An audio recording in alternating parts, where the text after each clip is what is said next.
Hello class 10th के students, कैसे हैं आप लोग? बच्चे बहुत अच्छे होंगे। तो आज के इस वीडियो में हम लोग केमिस्ट्री क्लास 10th का फर्स्ट चैप्टर स्टार्ट कर दिए हैं, जो कि हमारा है केमिकल रिएक्शन एंड इक्वेशन। इस चैप्टर में बहुत सारा चीज इंपॉर्टेंट है और इस चैप्टर से बहुत सारे क्वेश्चंस आते हैं, ठीक है, बोर्ड एग्जामिनेशन में। इस बार भी 2023 का जो बोर्ड एग्जामिनेशन हुआ, यहां से बहुत सारे सवाल आए इस चैप्टर से। तो इस चैप्टर को बहुत अच्छे से हम लोग पढ़ते हैं। आइए स्टार्ट करते हैं। देखिए क्या है, चैप्टर का नाम है केमिकल रिएक्शन एंड इक्वेशन और केमिस्ट्री का ये फर्स्ट चैप्टर है। और एनसीईआरटी के हिसाब से भी देखोगे तो जो है ये फर्स्ट चैप्टर है। तो आइए इसको हम बहुत अच्छे से पढ़ते हैं। वीडियो को शुरू से लेकर अंत तक देखिए, तभी मजा आएगा और तभी सारी बातें समझ में भी आएंगी, ठीक है। देखिए इसमें ना सबसे पहले केमिकल रिएक्शन से भी पहले हम लोग दो तरह का चेंज देखने वाले हैं। हमारे एनवायरनमेंट में दो तरह का चेंज देखने को मिलता है। वैसे तो एक और चेंज भी होता है, रेडियो एक्टिव चेंज, वो हम नहीं देखने वाले। जनरली हम दो ही चेंज को देखेंगे, एक फिजिकल चेंज और एक केमिकल चेंज। हमारे एनवायरनमेंट में ये दो चेंज जो है लगातार हो रहा है और उसी को हम लोग देखेंगे। चलिए, और दूसरा जो आप केमिकल चेंज देख रहे हैं, इसी के हिसाब से और इसी पर पूरा ये चैप्टर बेस्ड है, ठीक है। तो चलिए पहले हम लोग देखते हैं फिजिकल चेंज क्या होता है। देखो, it is the change in which no new substance is formed. यह इस प्रकार का चेंज होता है जिसमें नए तरह के कोई भी पदार्थ नहीं बनते हैं, ठीक है। मैं क्या बोला, फिजिकल चेंज इस प्रकार के चेंज होते हैं जिसमें अगर वो फिजिकल चेंज हो गया तो उसके बाद जो प्रोडक्ट होगा, कुछ भी नया प्रोडक्ट नहीं बनेगा। जैसा पहला प्रोडक्ट था वैसा ही प्रोडक्ट बाद में भी बनेगा, ठीक है। यानी प्रोडक्ट बनेगा ही नहीं, नया प्रोडक्ट बनेगा ही नहीं। जैसे ब्रेकिंग ग्लास, एग्जांपल देता हूं, ब्रेकिंग ग्लास। जैसे आप ग्लास रखे हुए हैं, उसको आप छोड़ दीजिए, नीचे जाके वो टूट जाएगा। तो भाई नया सब्सटेंस बना कहां? हाँ, भले उसका जो है आकार बदल गया, क्योंकि पहले वो गोल था और उसके बाद गिरने के बाद वो पूरा तरह से बिखर गया, टूट गया, लेकिन आकार में बदलाव आया है, उसके सब्सटेंस में, कॉन्स्टिट्यूएंट पार्टिकल्स में कोई बदलाव नहीं आया है। इसीलिए यह फिजिकल चेंज होता है। जैसे मेल्टिंग आइस, जैसे में आप आइस ले लो, आइस को क्या करो, आप मेल्ट करो, तो भाई उसका ना फिजिकल स्टेट चेंज होगा। कैसे? अगर आइस को आप मेल्ट करवाओगे तो वो वाटर में कन्वर्ट हो जाएगा।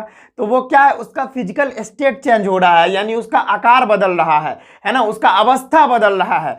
उसके केमिकली उस पर कोई इफेक्ट नहीं पड़ रहा। अगर उसका जो कॉन्स्टिट्यूएंट पार्टिकल्स है वो अगर H2O है, यानी उसका मॉलिक्यूल्स H2O है, तो वो H2O ही रहेगा, इसमें कोई बदलाव नहीं आएगा। जैसे अगला है फोल्डिंग पेपर, है ना, यहाँ पे पेपर है। देखो ये पेपर हमने एकदम अभी सीधा रखा हुआ है। अब इस पेपर को हम मोड़ दिए, इस तरह से फोल्ड कर दिए, तो इसका आकार तो पहले जैसा नहीं रहा ना, आकार तो चेंज हो गया, ठीक है। आकार यहां पर चेंज हो गया, लेकिन यहां पर नया सब्सटेंस बना क्या? वही चीज है, पेपर पहले था, अभी भी पेपर ही है। हाँ, इसका आकार हम चेंज कर दिए हैं, तो आकार चेंज होने से कोई फर्क नहीं पड़ता, ठीक है। नया सब्सटेंस बना कहां? तो ये फिजिकल चेंज ही होगा। इस तरह का चेंज कैसा होगा? फिजिकल चेंज होगा। समझ में आया? जैसे यहां मार्कर लगा हुआ है, इसमें इसको हम ऐसे खोल दिए, ये भी फिजिकल चेंज है, इसमें नया सब्सटेंस बना ही नहीं। तो फिजिकल चेंज ऐसे चेंज होते हैं जिसमें नए सब्सटेंस नहीं बनते हैं। Breaking glass, melting ice, folding paper, इस तरह से। हाँ, और ये जो हमारा चेंजिंग होता है, ये जो हमारा चेंज होता है, ये हमारा प्रोसेस होता है फिजिकल, वो रिवर्स्ड हो सकता है। जैसे हमने इस पेपर को इस तरह से मोड़ा, तो क्या ये अपने पहले वाले अवस्था में आ सकता है? क्या यह पहले वाले रूप में आ सकता है? डेफिनेटली आ सकता है। इसको हम खोल देंगे, ये देखिए पहले वाले रूप में आ गया ना। जैसे आइस है, आइस को हमने मेल्ट करवा के क्या किया, वाटर में कन्वर्ट कर दिया। फिर से उस वाटर को लेंगे और फिर से हम उसको क्या कर देंगे, फ्रीज कर देंगे, और कूल करने के बाद फिर से वो आइस बन जाएगा, है ना। जैसे हमारा ब्रेकिंग ग्लास जो तोड़े थे, फिर से उसको मेल्ट करवा के फिर से एक ग्लास बना सकते हैं।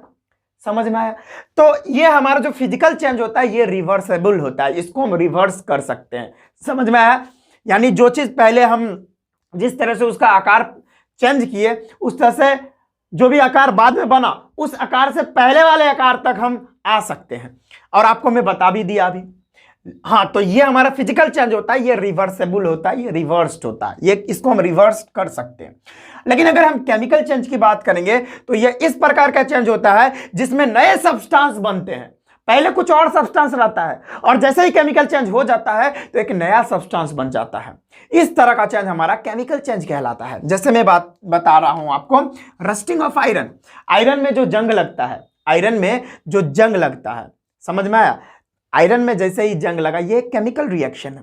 पहले हमारा जो, अगर हम पर्सनली बात करें, आयरन में, आयरन जो है Fe होता है, ठीक है, और जैसे ही जंग लगता है तो वो H2O और ऑक्सीजन के प्रेजेंट में इस पर जंग लगता है और नया चीज बनता है, वो होता है Fe2O3.XH2O। ये एक नया चीज बन गया, देख रहे हैं? ये तो कुछ और ही सब्सटेंस है, अब यहां पर एक नया सब्सटेंस बन गया, एक नया चीज का फॉर्मेशन हो जाता है। जैसे हमारा फिजिकल चेंज में नहीं हो रहा था उस तरह से, लेकिन केमिकल चेंज में एक नया चीज बन रहा है।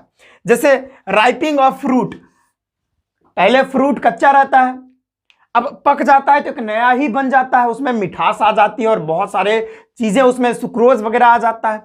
जैसे हम कुकिंग ऑफ फूड, खाना की बात करें, फूड की बात करें, पहले हमारा फूड कच्चा रहता है, अब उसको पकाते हैं तो बढ़िया से पक जाता है, तो पहले कुछ और रहता है और बाद में अभी कुछ और बन जाता है। जैसे बर्निंग ऑफ पेपर, पेपर देखो भाई, अभी ऐसा है पेपर, अगर हम इसको जला देंगे तो क्या बनेगा? राख बनेगा, एक नया चीज का फॉर्मेशन हो गया। समझ में आ रहा है? तो हमारा जो केमिकल चेंज होता है वो क्या होता है, उसमें नए सब्सटेंस हमेशा बनेंगे। केमिकल चेंज हुआ तो नया नया सब्सटेंस बनना है, फिक्स है, नया बनेगा। और एक मोस्ट इंपॉर्टेंट बात है कि ये जो हमारा केमिकल चेंज होता है इसको रिवर्स हम लोग कर ही नहीं सकते। अब एक ही बात बहुत ही सिंपल और सरल भाषा में आपको बताते हैं, अगर इस पेपर को हम जला देंगे तो इसका राख बन जाएगा, है ना?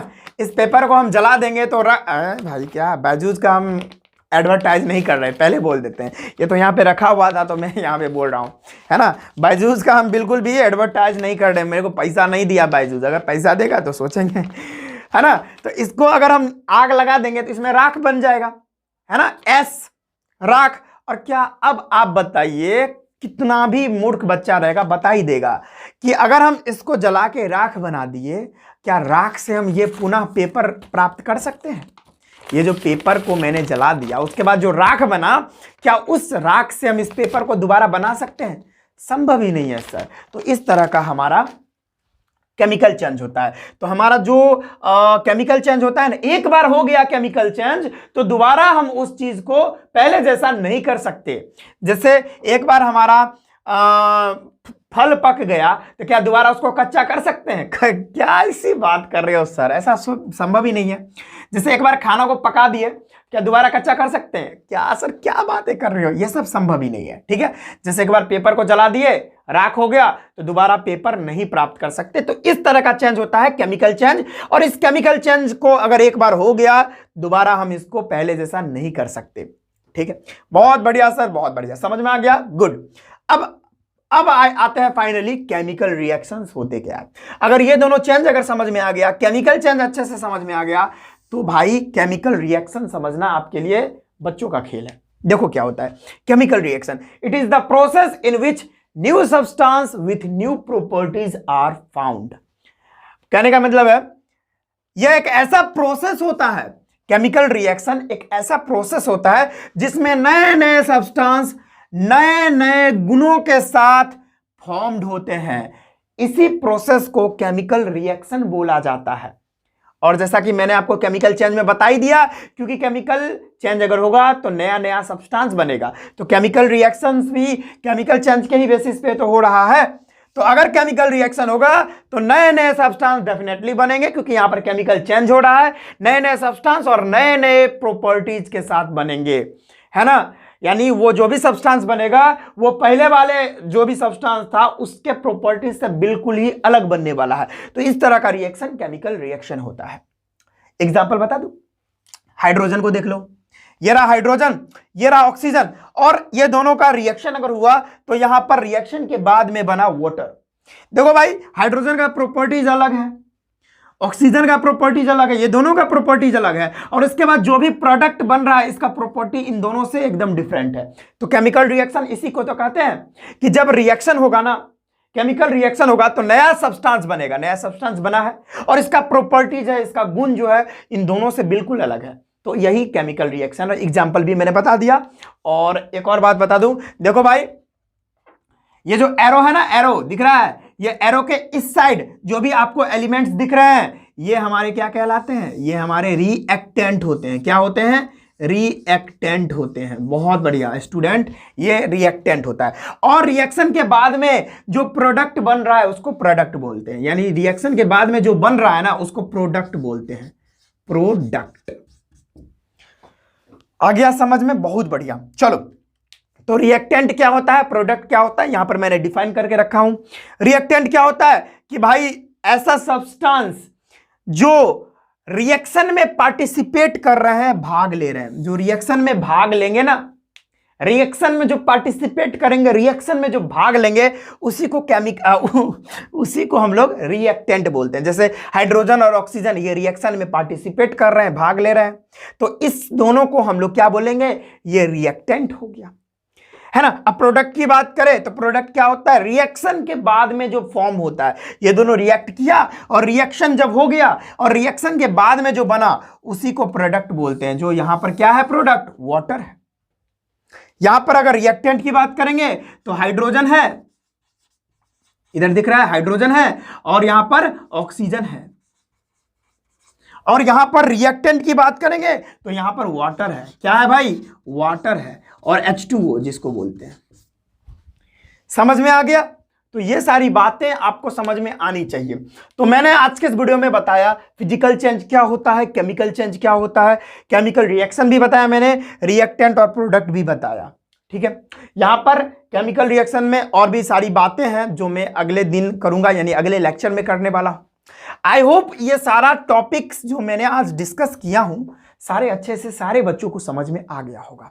ठीक है बच्चों, तो आज के इस वीडियो में बस हम इतना ही रखते हैं, और जो मैं जितना बात मैं लिख रहा हूं उतना ही काफी है। आप इसको नोट कर ले और नोट बनाना आप स्टार्ट कर दे, क्योंकि आज से हम केमिस्ट्री स्टार्ट कर दिए हैं, फिजिक्स तो स्टार्ट कर ही दिए थे, और साथ साथ बायोलॉजी भी बहुत जल्द स्टार्ट हम लोग कर लेंगे। तो इसको नोट कर लीजिए या स्क्रीनशॉट कर लीजिए। चलिए स्क्रीनशॉट कर लिए हैं। तो आज के इस वीडियो में स्टूडेंट्स हम इतना ही रखते हैं। छोटा छोटा हम वीडियोस डाल रहे हैं। हम ज़्यादातर कोशिश करेंगे कि 30 मिनट और 40 मिनट से ज़्यादा का लेक्चर ना बने, क्योंकि बच्चे बोर होने लगते हैं, उसके बाद वीडियोस देखते ही नहीं है। तो ये बात होती है। तो अगले वीडियो में हम लोग एक बहुत इंपॉर्टेंट क्वेश्चन है NCERT का, जो है कि हम ना मैग्नीशियम रिबन को बर्न करवाने से पहले उसको हम रब क्यों करते हैं, उसको साफ क्यों करते हैं, क्लीन क्यों करते हैं। ये क्वेश्चन है NCERT का, काफ़ी इंपॉर्टेंट है और बहुत बार बोर्ड एग्जामिनेशन में आ चुका है। तो उस क्वेश्चन को डिस्कस करने के साथ साथ अगले वीडियो में हम लोग केमिकल रिएक्शन तो हम कर लिए, केमिकल इक्वेशंस के बारे में पढ़ने वाले हैं। वहां हम आपको बताएंगे केमिकल इक्वेशन दो प्रकार के होते हैं, एक बैलेंस्ड केमिकल इक्वेशन और एक अनबैलेंस्ड केमिकल इक्वेशन। और हम ये भी बताएंगे कि अनबैलेंस्ड केमिकल इक्वेशन को बैलेंस्ड हम क्यों करते हैं। ठीक है, law of conservation of mass को वैलिड करवाने के लिए हम वहां पर उसको बैलेंस करते हैं, और हम आपको केमिकल इक्वेशंस को बैलेंस करना भी सिखाऊंगा। बहुत अच्छे मेथड्स हम आपको बताएंगे, बहुत अच्छे ट्रिक्स आपको बताएंगे, जिससे आप चुटकियों में कितना भी बड़ा केमिकल इक्वेशन क्यों ना रहे उसको आप बैलेंस कर सकते हो। ठीक है, तो चलिए आज के इस वीडियो में बस हम इतना ही रखते हैं। हम मिलते हैं नेक्स्ट वीडियो में, तब तक के लिए जय हिंद।